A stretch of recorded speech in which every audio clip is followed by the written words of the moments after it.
शेतकऱ्यांसाठी आनंदाची बातमी। राज्य मंत्रिमंडळ बैठकीत सरकारचे 4 मोठे निर्णय। मित्रांनो, तुमच्या सर्वांचं स्वागत आहे आपल्या माझी माहिती या यूट्यूब चॅनलवर।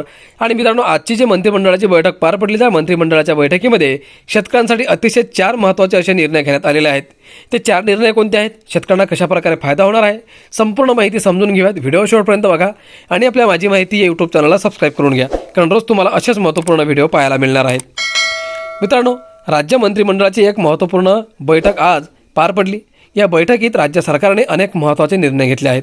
बैठकीत तरुणांना रोजगार, कंत्राटदारांचे थकलेले बिल, सरकारी जमिनीचा भाडेपट्टा, कालावधी इत्यादी विविध मुद्द्यांवर सखोल चर्चा करण्यात आली आणि त्या क्षेत्राशी संबंधित काही महत्त्वाचे निर्णय घेण्यात आले।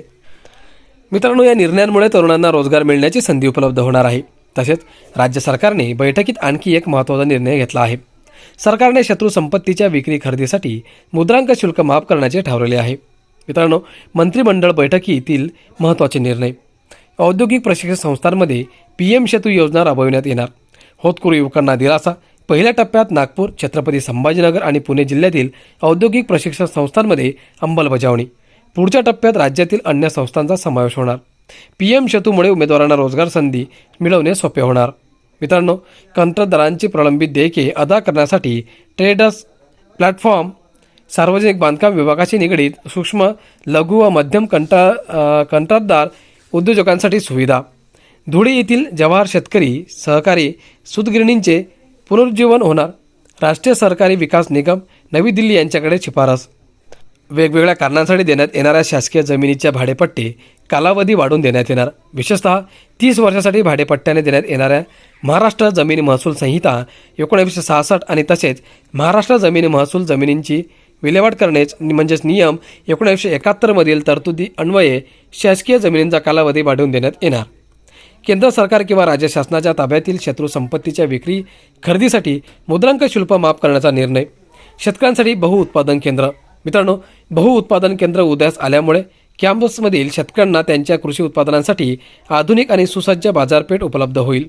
सध्या बरेच शेतकरी दलालांवर अवलंबून असतात किंवा त्यांचा माल विकण्यासाठी दूरच्या बाजारपेठेत जातात।